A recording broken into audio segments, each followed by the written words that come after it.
Every goodbye gives birth to a new memory. Salvador Dali. In this video, we commemorate the deaths of celebrities who died mid-December 2025. Please leave a like if you appreciate the content, even though it might feel a bit strange to do so for an obituary. Camryn Betsy Magness brought joy to countless fans through her music, her performances, and her infectious spirit. Born in Denver, Colorado on July 14, 1999, she grew up in a family with deep roots in American entrepreneurship and community service. Her grandfather, Mo Siegel, built Celestial Seasonings into a beloved tea company, and Camryn carried forward the family tradition of leaving a positive mark on the world. At just 26 years old, she passed away on December 5, 2025, following an accident involving an electric scooter in Miami. Camryn's artistic journey began early, with YouTube videos posted in 2010 that caught the attention of industry professionals and led to her first major tours alongside Grayson Chance and Cody Simpson. Her breakthrough came when she joined One Direction's Up All Night tour in 2012, earning a standing invitation to return for 63 sold-out shows across Europe on their Take Me Home tour in 2013. During that year alone, she performed more than 150 shows, demonstrating the dedication that defined her career. She also collaborated with Fifth Harmony, further establishing herself as a talented and versatile performer. Her original music, including singles like Wait and See and Now or Never, showcased her gifts as both a vocalist and songwriter. In 2021, she released her debut album, Love Maps, a milestone that reflected years of creative growth and artistic commitment. Beyond recording, Camryn appeared in films and television, expanding her presence in entertainment. Those closest to Camryn described a person of remarkable warmth and authenticity. She was engaged to Christian name and treasured her dogs Brooklyn and Zeppelin as cherished family members. Her family remembered her as having a furious energy and boundless kindness, someone whose voice, charm, and joyful spirit touched everyone she encountered. The sudden loss of Camryn Magness leaves a profound absence in the music world. Her contributions to entertainment, her dedication to her craft, and the light she shared will remain in the hearts of those who knew her work and her character. She leaves behind a legacy of beautiful music and the memory of a young artist who gave everything to her passion. Rachael Carpani departed this world on December 7, 2025, leaving behind a profound legacy that transcends the Australian entertainment industry. At 45, the Sydney-born actress had just begun what many anticipated would be another chapter of professional resurgence when she succumbed to a chronic illness she had battled quietly and with remarkable grace. Born to an Australian mother and Italian father, Carpani grew up on a property near Dural in Sydney's Hills district, where she cultivated passions for ballet, surfing, and horsemanship that would shape her creative spirit throughout her life. Her breakthrough came through the role of Jodi Fountain McLeod in McLeod's Daughters, the series that brought her international recognition and earned her 2 Logie Award nominations in 2007 for both Most Popular Actress and Most Popular Personality in television. Carpani's career trajectory took her across continents. After McLeod's Daughters concluded in 2009, she pursued opportunities in the United States, appearing in numerous television productions, including NCIS Los Angeles, The Glades, and the CBS pilot Law Dogs. She spent several years developing her craft in American television, taking on significant roles such as Detective Abby Kowalski in the crime drama Against the Wall. These ventures demonstrated her versatility as an actress and her commitment to challenging herself beyond the role that made her famous. In recent years, Carpani returned to Australia with renewed creative energy. She appeared in the satirical film The Very Excellent Mr. Dundee and secured a recurring role in the long-running series Home and Away, suggesting a deepened connection to her homeland's thriving entertainment community. Those who knew her speak of her warmth, her dedication to her craft, and the quiet strength she displayed while managing her health challenges. Her family announced her passing with requests for privacy, describing her death as occurring peacefully during early morning hours. She leaves behind a body of work that touched audiences across generations and continents, and a memory of an artist who approached life with authenticity and grace. Her contributions to television endure, a testament to the impact one performer can create. Jubilant Sykes, whose voice carried the rich traditions of American gospel, jazz, and classical opera across the world's most prestigious stages, passed away on December 8, 2025, at the age of 71. His death came tragically at his Santa Monica home, where he was found with fatal stab wounds. His 31-year-old son has been arrested and charged with murder in connection with this heartbreaking incident. Born in 1954 in Los Angeles, Sykes began his musical journey as a soprano-voiced child, eventually developing into one of America's most versatile baritones. His ability to seamlessly blend the spiritual depth of gospel music with the technical precision of European opera created a unique artistic voice that defied traditional categorization. Critics struggled to find adequate words to capture his performances, with the Atlanta Journal-Constitution proclaiming his voice as art at its highest expression. Throughout his distinguished career, Sykes graced stages from the Metropolitan Opera to the Apollo Theater, from Carnegie Hall to the Hollywood Bowl. He collaborated with legendary conductors including Kurt Masur, Loren Mausel, and Leonard Slatkin, performing with major orchestras across America and Europe. His Grammy-nominated recording of Leonard Bernstein's Mass, where he sang the role of the celebrant, stands as a testament to his interpretive brilliance and emotional depth. Beyond the concert hall, Sykes brought his artistry to film and theater, appearing in productions that showcased his dramatic abilities alongside his vocal gifts. His work with artists as diverse as Julie Andrews, Renee Fleming, Carlos Santana, and Josh Groban demonstrated his remarkable range and collaborative spirit. Sykes leaves behind his wife Cecilia and 3 sons. The circumstances of his death have cast a profound shadow over the celebration of his life, yet his artistic legacy remains unblemished. His recordings, his performances, and the memories of those who heard his magnificent voice will continue to inspire future generations of musicians who seek to break boundaries and honor multiple musical traditions. Raul Francisco Martínez-Malo Jr. left an indelible mark on American music, bridging the spaces between country tradition, rock energy, and Latin passion with his commanding baritone and masterful songwriting. Born in Miami to Cuban immigrant parents on August 7, 1965, Malo carried the warmth of his heritage into every note he performed, creating a musical language uniquely his own that spoke to audiences across genres and generations. His journey from the clubs of Miami Beach to the stages of the Ryman Auditorium embodied the American promise of artistic reinvention through dedication and authenticity. As the architect of the Mavericks' vision, Malo established the band in 1989 alongside Robert Reynolds and Paul Deacon, crafting songs that became anthems for those who felt caught between worlds. Tracks like Here Comes the Rain, What a Crying Shame, and Dance the Night Away showcased his ability to write with both vulnerability and swagger. When the Mavericks disbanded in the early 2000s, Malo proved his artistry extended far beyond the band, developing a solo career while contributing to Los Super 7 and collaborating with artists like Rick Trevino. The Mavericks' 2012 reunion demonstrated that great music transcends commercial cycles, and their 2015 Americana Music Award for Duo/Group of the Year vindicated decades of creative vision.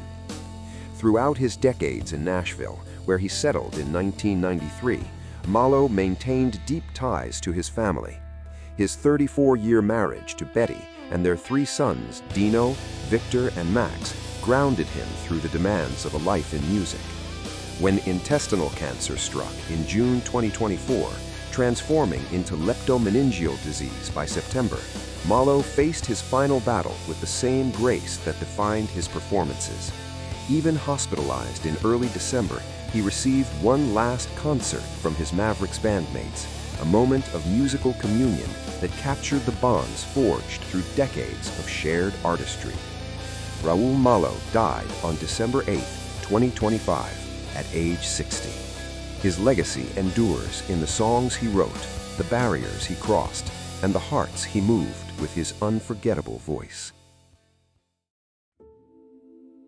Sophie Kinsella, the beloved author who enchanted millions of readers across the globe with her witty narratives and unforgettable characters, passed away peacefully on December 10, 2025, at the age of 55, just 2 days before her birthday.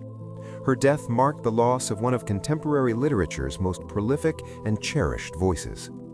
Born Madeline Sophie Wickham in London in 1969, Kinsella launched her writing career as a financial journalist before turning to fiction.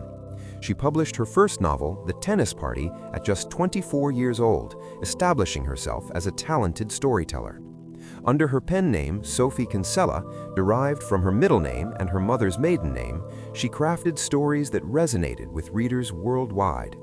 Her Shopaholic series, beginning with The Secret Dream World of a Shopaholic in 2000, became a cultural phenomenon, following the chaotic financial misadventures of protagonist Becky Bloomwood with humor and heart.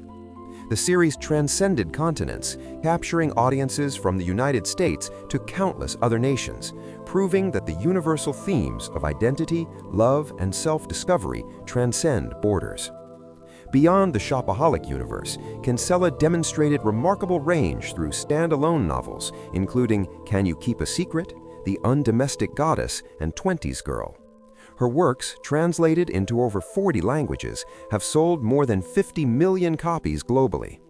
She also ventured into young adult literature with Finding Audrey and created children's stories through her Mummy Fairy and Me series, expanding her literary footprint across generations. In late 2022, Kinsella received a diagnosis of glioblastoma, an aggressive form of brain cancer. Rather than retreat from her craft, she transformed her experience into art, publishing What Does It Feel Like in 2024, a remarkable novella that became an instant bestseller. Her final book served as both a poignant testament to her resilience and a gift to readers who had supported her throughout her career. Kinsella remained devoted to her family throughout her life, particularly her husband, Henry Wickham, whom she married in 1991, and their 5 children. She passed surrounded by the love, warmth, and joy that characterized both her writing and her approach to life. Her legacy rests in the countless hearts touched by her stories and in the readers she inspired to embrace life's complexities with humor and grace.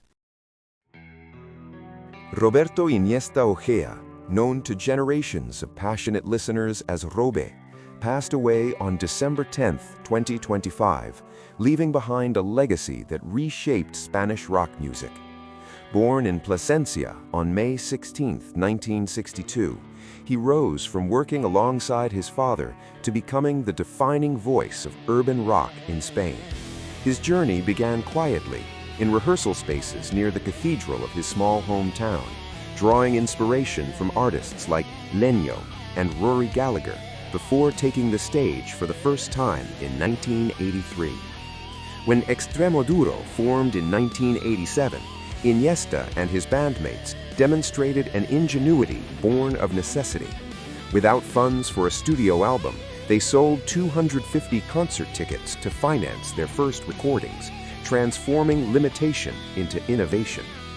By 1996, with the release of Ahila, Iniesta achieved the recognition his raw vocal timbre and poetic sensibility deserved. That same year brought tragedy alongside triumph, as his father passed away, an event that deepened the emotional resonance of his work. The collaboration with guitarist Iñaki Amton proved pivotal, bringing refined craftsmanship to Iniesta's transgressive aesthetic. Together, they navigated between raw forcefulness and literary depth, creating soundscapes that reflected the complexities of contemporary Spanish life. His contributions extended beyond music. In 2009, his debut novel, El viaje íntimo de la locura, sold 10,000 copies in just over a week, demonstrating his gift for expression across multiple forms.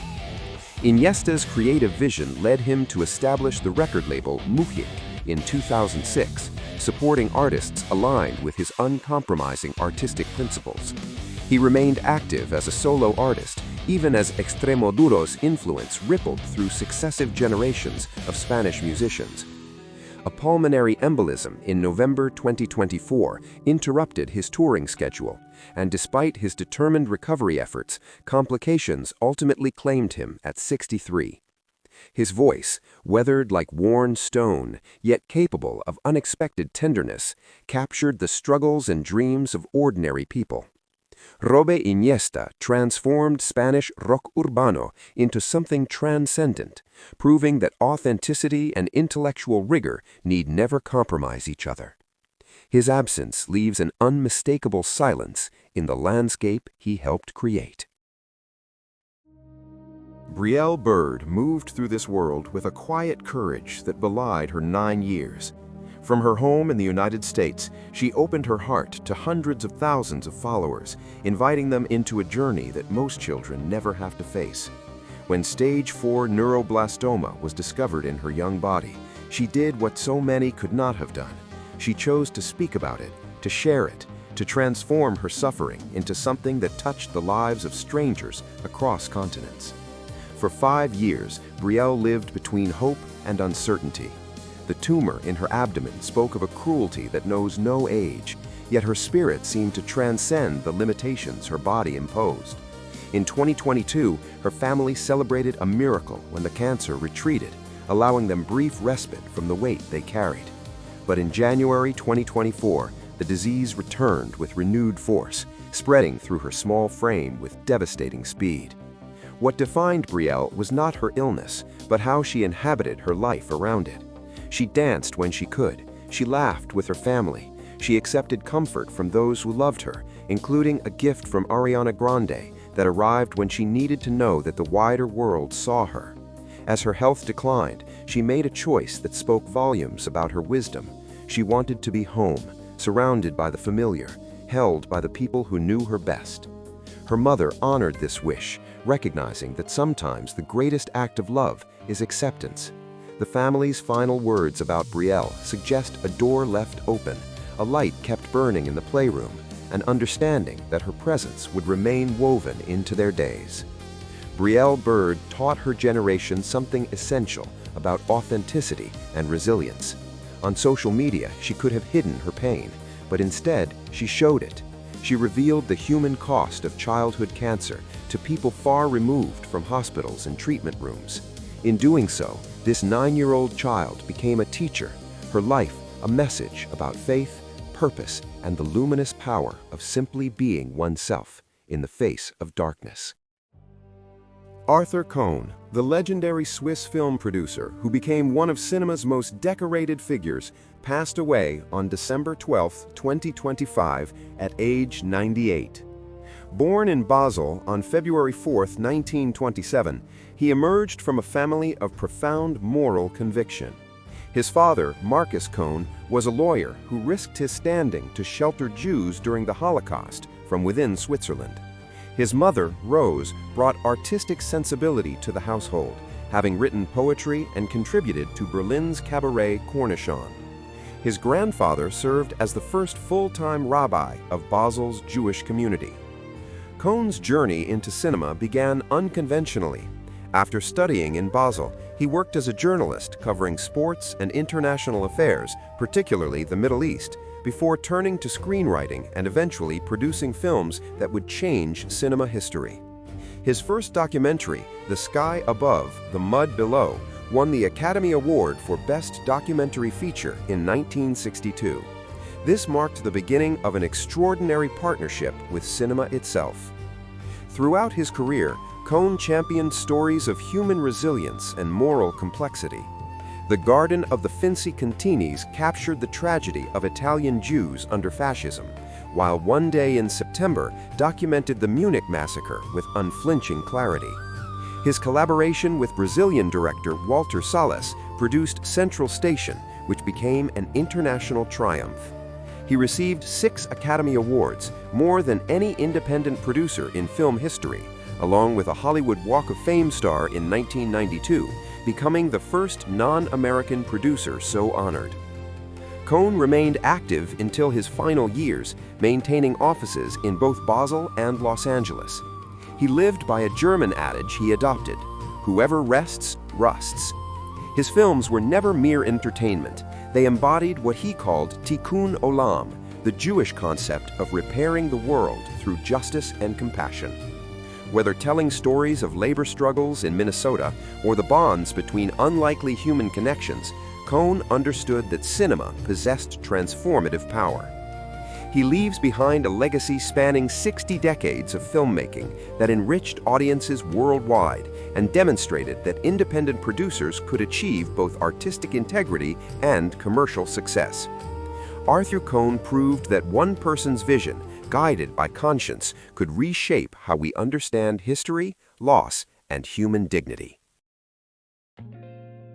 Peter Greene passed away on December 12, 2025, at the age of 60, leaving behind a legacy of unforgettable performances that defined an era of American cinema. The actor, born in Montclair, New Jersey, carved a distinctive path through Hollywood by becoming the face of menace itself, a tall, pale figure with a voice that could cut through silence like a blade. His journey to stardom was unconventional, marked by hardship that shaped the intensity he brought to every role. Greene discovered acting in his mid-20s after years of struggle, training at Lee Strasberg's studio in New York before emerging onto screens in the early 1990s. His breakthrough came through roles that showcased his ability to embody darkness and cruelty with unnerving authenticity. In 1994, he delivered two performances that would define his career, as Dorian Tyrell, the grotesque villain opposite Jim Carrey in The Mask, and as Zed, the sadistic torturer in Quentin Tarantino's Pulp Fiction. These roles established him as a character actor of rare ability, someone who understood the architecture of villainy from the inside. What distinguished Greene was his commitment to complexity, particularly in films like Clean Shaven, where he portrayed a schizophrenic man with devastating emotional vulnerability, and Training Day, where he played a corrupt narcotics officer whose moral decay became palpable. He worked consistently across television and film, appearing in The Usual Suspects, Under Siege 2: Dark Territory, Blue Streak, and The Black Donnellys. Throughout his career, he collaborated with notable filmmakers and delivered performances that elevated whatever project he inhabited. Greene's life contained struggles that mirrored the darkness of his characters. He faced addiction and legal challenges in the late 1990s, battling demons with resilience that allowed him to continue working and contributing to cinema. His colleagues, including director Jordan Allen, vouched for his talent and perseverance even during his most difficult periods. At the time of his death, he remained engaged with his craft, having been cast in upcoming projects. Peter Greene's presence on screen was transformative. He proved that villainous characters could carry the weight of profound human experience, that the shadows he inhabited on film contained unexpected depths. His death marks the end of a unique and valuable artistic voice in American entertainment. Rob Reiner and his wife Michele Singer Reiner were stabbed to death in their home in Los Angeles. Their son Nick was arrested and is the suspected murderer. Rob was 78 and his wife was 68. Rob transformed cinema through his distinctive vision, directing films that became touchstones for generations. From the witty wisdom of When Harry Met Sally to the adventurous spirit of Stand By Me, from the dark comedy of This Is Spinal Tap to the emotional depth of Misery, his films captured the complexity of human experience with warmth and intelligence. His work behind the camera revealed a director who understood that comedy and drama coexist in real life and that stories matter profoundly. Born into Hollywood legacy as the son of Carl Reiner, he forged his own path, creating narratives that reflected his deep humanistic values.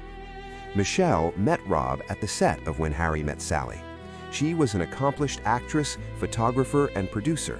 She founded the Reiner Light Photography Agency and production house, establishing herself as a creative force in her own right. Since their marriage in 1989, they built a life grounded in shared purpose and mutual respect, raising 3 children together while maintaining careers that demonstrated their artistic commitment. Beyond their professional achievements, both were known for their generosity of spirit and their dedication to championing those without platforms. The tributes pouring in from across the entertainment world speak to the profound loss. President Barack Obama recognized his lifelong belief in human goodness. Fellow artists from Eric Idle to Ben Stiller acknowledged his influence and the kindness he extended to others. Josh Gad's words captured something essential. They were two of the most kind and caring souls you could ever imagine. Their deaths leave a void in American culture. The films remain timeless expressions of their creative vision, but what cannot be replicated is the warmth they brought to personal connections, their commitment to using their platform meaningfully, and their embodiment of values that extended far beyond entertainment. Rob and Michele Reiner lived with intention and grace, leaving behind not only masterpieces on screen, but a legacy of decency that shaped everyone around them. Anthony Geary, the American actor who became synonymous with daytime television through his legendary portrayal of Luke Spencer on General Hospital, passed away on December 14, 2025 in Amsterdam, Netherlands, at age 78. His death followed complications from a surgical procedure performed 3 days earlier.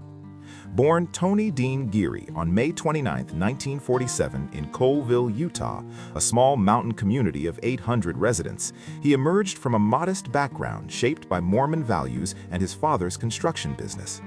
Discovered by acclaimed actor Jack Albertson while in his sophomore year at the University of Utah, Geary relocated to Los Angeles to pursue his theatrical passion. He brought depth and authenticity to roles across more than 4 decades, beginning with guest appearances on television classics like All in the Family and devolving into a career anchored primarily in soap opera. His breakthrough came in 1978 when he was initially hired for a brief 13-week arc on General Hospital. That temporary engagement transformed into a defining 40-year commitment. The character Luke Spencer captivated audiences, and his pairing with Jeannie Francis's Laura Weber created television history. Their 1981 wedding episode remains the highest-rated soap opera broadcast ever recorded. Geary's work earned him a record 8 Daytime Emmy Awards for Outstanding Lead Actor in a Drama Series, a distinction he alone holds. Beyond soap operas, Geary demonstrated his versatility through diverse film roles. He notably appeared in Weird Al Yankovic's comedy feature UHF as the eccentric scientist Philo, alongside work in productions including Johnny Got His Gun, Disorderlies, and Fish Tank. He also performed in over 50 stage productions, showcasing talents that extended far beyond what Hollywood's narrow categorization allowed. The entertainment industry had initially resisted recognizing his capabilities beyond daytime television. Filmmaker Oliver Stone removed him from casting consideration for Salvador simply because he was labeled a soap actor. Undeterred, Geary persevered, eventually proving his range and earning respect across multiple mediums. In his personal life, Geary met Claudio Gama in 1995, and they married in 2019 after decades together. Following his retirement in 2015, the couple relocated to Amsterdam, where Geary had maintained a home for many years. Remarkably, the day before his death, he filmed a final scene with former co-star Anders Hove, ensuring his last acting credit honored his beloved craft. Joe Ely, the Texas troubadour who blended rock and roll electricity with honky-tonk authenticity, has passed away at 78. Born in Amarillo and raised in Lubbock, Ely became a defining voice of America's progressive country movement, helping to reshape the sound of the American heartland during the 1970s and 1980s. His life embodied the spirit of artistic courage that defines the United States, a nation where musicians from small towns can influence generations through uncompromising artistry. In 1971, Ely formed the Flatlanders with Jimmy Dale Gilmore and Butch Hancock, creating a musical foundation that would sustain collaborations across 5 decades. His solo career, which began in 1977, showcased a fearless genre-crossing approach. He performed alongside Bruce Springsteen, The Clash, Lyle Lovett, and John Hyatt, each collaboration expanding his artistic reach. The Clash's Joe Strummer so admired Ely that he included the line, "Well, there ain't no better blend than Joe Ely and his Texas Men," in their 1980 song, If Music Could Talk. That unrealized recording session with Strummer remained one of Ely's deepest regrets. Ely's contributions extended beyond performance into recording and publishing. His book of writings, Bonfire of Road Maps, and his novel, Reverb, an Odyssey, demonstrated an artist committed to documenting his era. He received a Grammy Award for his work with Los Super 7 and served as Texas State Musician in 2016. In 2022, he entered the Austin City Lim's Hall of Fame, a recognition of his enduring influence on American music. He spent his final years creating through his own Rackham Records label, maintaining creative independence into his 8th decade. In September 2025, Ely announced his diagnosis with Parkinson's disease and Lewy body dementia. He died on December 15th at his home in Taos, New Mexico, a landscape that spoke to his artistic sensibilities as deeply as the Texas plains of his youth. Even though their voices have now fallen silent, their works, deeds, and memories live on in us. Our thoughts are with the families, friends, and fans.